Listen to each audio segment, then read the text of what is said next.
Welcome everybody to another episode of Optimal AF with your host right here, Nathan Barna. Today I wanted to get into the topic, which is the best way to make more money. And this is something that I have been, I guess I can say, struggling with for a long time, as long as I can remember. I didn't have a lot of money growing up. And then when I went off on my own, I decided to make things as hard as I possibly could on myself, which was basically to hitchhike and start from scratch and start with basically from below zero, from negative, and figure out who I needed to become to do and be and have the things that I wanted to have and be able to do the things that I wanted to do and to have the amount of income that I wanted to have. And while I'm still on that journey, I'm still not exactly where I want to be yet. I've come a long ways, and I have very fortunately put myself in the position to where I can do what I love every single day, choose my schedule, and do that for a living.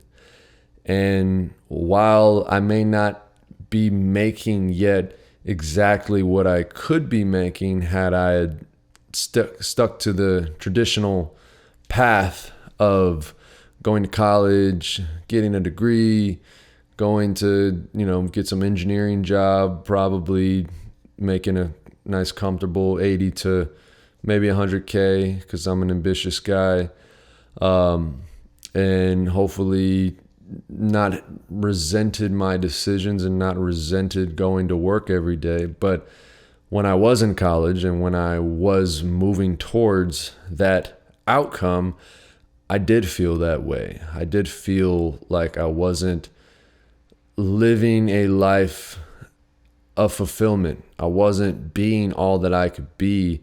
I wasn't realizing my full potential and what I felt that I was here to do. And so what I did, and it's a long story, many different stories, but what I ultimately did was I decided to reverse engineer my life, meaning that I got very clear on what I wanted, regardless of how much money that might make me, or what my friends might think about me, or what my parents might say, but got really clear on what do I want?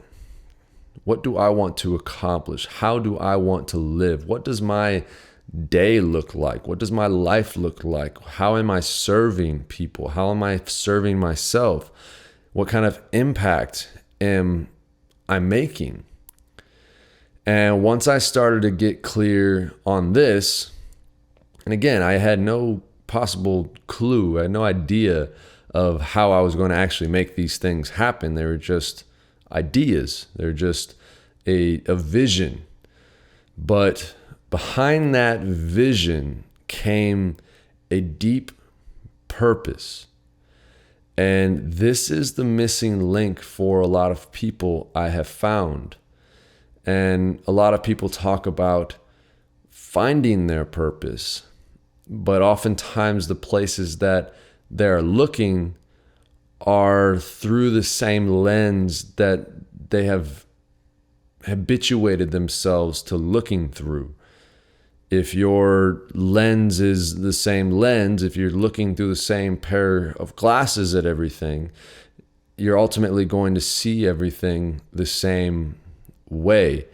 If you're used to a certain level of income, if you're used to a certain job, if you're used to certain circumstances, you're used to a certain way of living, then when you look out into the world, if you're not careful, your perception is going to be colored by that same way of looking. And so when you're trying to find out what your purpose is, you firstly have to learn how to remove yourself or distance yourself from the way that you have been going about things, from the way that you have been looking at things. And one of the ways I found to do this is to not look from where you are, but look from where you want to be. So instead of seeing where you're at and trying to look out to try to figure out what to do or who you need to be or what's going to bring fulfillment in your life, instead, use your imagination, put yourself in the place, whether that's 5, 10, 20 years from now. What's your ultimate outcome for yourself, regardless of money, regardless of all those things? What's your ultimate outcome for yourself? And then from that place, look back. Look back at what it took to get there. Look back at who you had to become in order to get there. Because that's the secret, folks. Don't focus on what you have to do. Focus on who you need to become. Because by becoming that person, as a byproduct, you will do what that person does. If you become an athlete, if you identify as an athlete, then you are naturally going to do what an athlete does. So when you look back on your life from that place, you're already able to put yourself in that state. That's the beautiful thing that we have control over, is we may not be able to control all of our external circumstances, but we can always control our state. We can always control our perception and our stories and the way that we choose to view things. So when you look from that place and you feel what it feels like to be that person, you can more easily reverse engineer and look back on what it took to get there and ultimately what the purpose behind it or what the reason why was for you wanting to be at that place in the first place. And when you find a reason why, and another method to this, because these are all just tools in the tool bag. Another method to this is to just keep asking deeper questions. There's a practice called 7 levels deep that I learned from studying Tony Robbins and Dean Graziosi, which essentially means you start with, what's important to you? Why do you want to be successful? Why do you want to do that thing?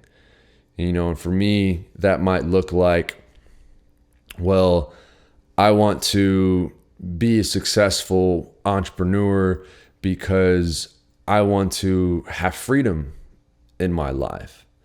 And then you ask, or I ask myself, well, why is that important to me? Why is it important to have freedom in my life? Well, simply I want to be able to do what I want when I want. I don't want to have to worry about having to save money or having to hold myself back or not being able to have the choices that I would like to have because of any kind of restriction, whether that's financially, whether that's physically in my body, whether that's mentally in the way that I choose to view things and perceive things. And then you ask again, well, why is it important to you to be able to do what you want when you want? And for me, what comes up is, well, I've honestly never had that experience. I don't know what it feels like to have unlimited choices. I've worked very hard to create freedom in my body, and I continually work on creating freedom in my mind because I realize that that's where it starts. But I still want to know that I can have the freedom to do whatever it is that I feel like is necessary, or that I feel like I want to be able to do for me and for other people. And then you ask again, well, why is it important that you have that experience? And why is it important? Because you've never been able to experience that before. What's important about that? And the thing that naturally bubbles up in me is, well, I want to show people what's possible. I want to show people that if you really believe in something and you really put your conviction into something, and if you have a big enough reason why, which is part of this whole practice, if you have a big enough reason why, you will figure out how to make that thing happen. And I can't underscore that. I can't emphasize that enough. If you have a big enough reason why, you will figure out how to make that thing happen. And so if I keep going, because remember, this is 7 levels. I don't really know which level we're at right now, but we'll go again. So why is it important for me to show people what's possible? And for me, that looks like, well, I want everybody to be able to experience this freedom. And why is that important? Why do I want everybody to experience this freedom? Because it feels fucking good. And if we all are able to realize the freedom that we inherently have, and we're able to move past all of our prejudices, all of our limiting beliefs and limiting stories, and really gain that freedom, then not only does that have a beneficial impact on our lives, but that ripples out into everybody that we interact with. And ultimately, at least in my view of things, this is how we change the world. If we can first change ourselves, and if we can show ourselves what's possible, and then ultimately show that to other people and create that ripple effect. Because if we've got, I don't really know the exact number, but what is it, 8 billion now? If we've got 8 billion people that are experiencing mental, emotional, physical, spiritual freedom in their lives, and they feel happy and they feel fulfilled and they're healthy and they're doing what they love and they're passionate about doing that thing, and they're serving other people because they've created an abundance within themselves and their cup is full, and so they naturally want to spill that over into other people. If we get 8 billion people to do that, hell, if we get 2-3 billion people to do that, we will hit a tipping point, and it will drastically change the experience that we're having on this earth. And why is that important? Because why wouldn't we want to create the best experience possible when it's literally right there? All of the pain, all of the suffering, all of the tragedy. Yes, there's always going to be a natural dichotomy. There's always yin and yang. There's always good and bad, because that is what is necessary in order to have this experience. But at the same time, the more we move in to love, the more we move in to ourselves, as an expression of that love, and the more we give that to other people because we've given it to ourselves, the more we can work in harmony with the dichotomy to create more of what we want and less of what we don't want. Because right now we create a lot of what we don't want, and then we blame it on other people, and we point our fingers to other people, not realizing, like the old saying, there's always three pointing back at ourselves. So you ask me, what does this have to do with making more money? Well, if you haven't seen it yet, once you find the big enough reason why, once you find your why, then the how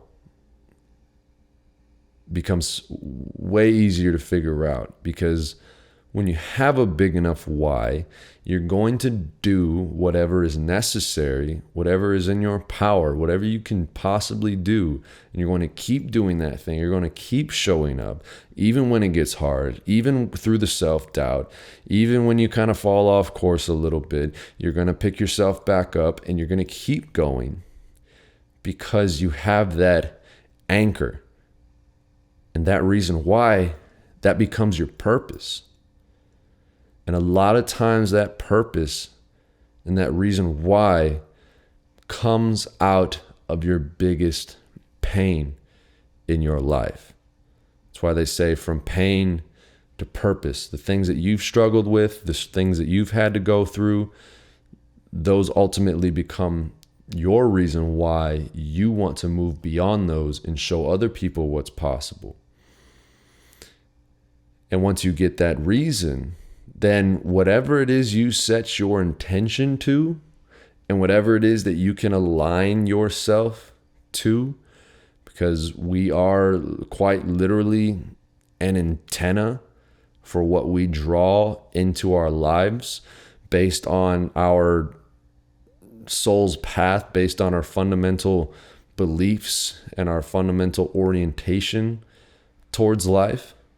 So if we can set a clear enough intention of what we want and see it as already happening and see ourselves as already there looking back, and combine that with a big enough reason why we want that thing, you literally become unstoppable.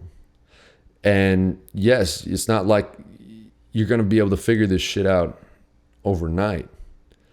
I mean, it's taken me years of struggle and pain and self-doubt and constantly questioning myself to even get to this point. And I feel like I haven't even scratched the surface of what's possible.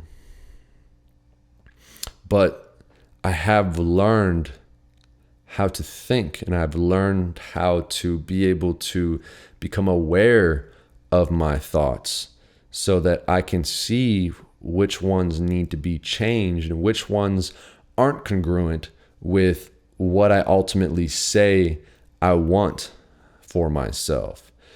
And so if you say you want to make X amount of dollars, you want a certain amount of money, then instead of coming from the place of this is where I'm at right now, I'm making X amount now, I'm in this current job, I'm in this current situation, I have this current relationship, X, Y, Z excuses why I can't make more, I can't do more, I can't be more. Those are always going to be available. But instead, again, don't worry about the how. As Tony Robbins says, the tyranny of how, because we get so caught up in how to do things that we don't do anything because we can't figure out the how, because a lot of times the how is not clear. Because if you look back on your life, a lot of the things that you already have accomplished, you probably didn't accomplish them in the way that you thought you would. meaning the how that maybe you thought was going to get you there wasn't the how that ended up getting you there. But if you do remember, you likely had a big enough reason why you wanted to do that thing. And so you were able to push through the obstacles and grow through the challenges that were inevitable in getting that thing. So if I say that I want to make X amount of dollars and be doing this thing and accomplish this thing, whatever that is, then first I'm going to put myself in that position. In my mind's eye, I am going to see myself already in the present moment as that person. So remember, become first and then do. Don't do, then become, become, and then do. See yourself as that person. Visualize yourself already in that place. Visualize, what does your bank account look like? How do you feel when you open up your bank account? What are you able to do? How are you able to serve now that you're in that position? And once you feel that, take a snapshot of it. And sometimes it's helpful to literally draw these things out or write them out or create a mantra that encompasses that feeling and that person that you are becoming. Because then it's a matter of repetition. You literally need to reprogram yourself. Reprogram your habits, reprogram your thoughts, words, deeds, reprogram your beliefs to become that person, because that person that's already doing that thing will figure out a way to make that thing a reality. It's like a dog is going to figure out how to be a dog because it's a dog. You're going to figure out the how once you figure out the who. Who do you need to be? And you figure out the why. And then once you create that repetition, then you need to take action. Obviously, you can think about these things all you want, but then you need to, again, reverse engineer yourself back into your current state and then figure out what is one thing, what is the smallest actionable thing that I can do right now, immediately, in this moment to move myself closer to that thing. And again, remember your why, because right away those voices in your head are going to start going off saying, oh, I can't do that, or I don't have enough money, or I don't have enough experience, or I don't know the right people, or it's just not the right time, X, Y, Z. The excuses are always there. What's wrong is always right in front of you, but so is what's right if you choose to focus on it. And so sometimes that thing might look like you're just, you're going to schedule a time to plan this thing. Even that action of just scheduling a time to think about this is still a step in the right direction. Or you're going to call somebody, or you're going to talk to somebody, or you're going to send an email, or you're going to do some research, or you're going to just go for a walk, because part of that dream is being healthier and you haven't been taking care of yourself as well as you think you should be. But whatever it is, it needs to be something that is actionable, because then you create momentum. And then as you create momentum, things get easier and easier and easier. And then before you know it, you've created a new habit. And new habits are easy because they're habits, they're habitual. But you got to break the old ones first. And again, starts with a repetition, just like you train, just like with a barbell, lifting weights. If you want to learn a new skill, If you want to become a new person, you have to get the reps in daily, over and over and over and over and over again. And this is a practice. This is part of my morning routine, and really how I go about my day now is just a constant reminder. Whenever I feel that doubt creep in, whenever I have those excuses creep in or the questioning creep in, I remind myself, what's my why? Why am I doing this? Who do I need to become? And I kind of created an alter ego for myself. His name's Larry. And a lot of times things that Nathan might not be up to, Larry can handle, because Larry just gets shit done. Larry takes care of shit. And so you can be playful with this stuff. And that's recommended, because the more playful you are with it, you don't take things so seriously, the more you can get into flow, the more grace you can bring into the process, because you're having fun. And when you're having fun, things are exciting. Even when it's challenging, shit's exciting, because the challenges are part of the growing process. So just to recap, figure out what's the vision. Get your ultimate vision, no restrictions, ultimate vision. Figure out what's the reason why. Why do you want that thing? Go 7 levels deep. Keep asking yourself, why is that important? Why is that important? Why is that important? You'll know you'll get there because your answer will come from your heart, not your head. And then go to that place that you already accomplished that thing, and then look back, and then look from that point of view. How does that person feel? How does that person look? What is that person doing? Figure out how to become that person. And then repeat, repeat, repeat, repeat. That, my friends, is the secret. I'll talk to you soon.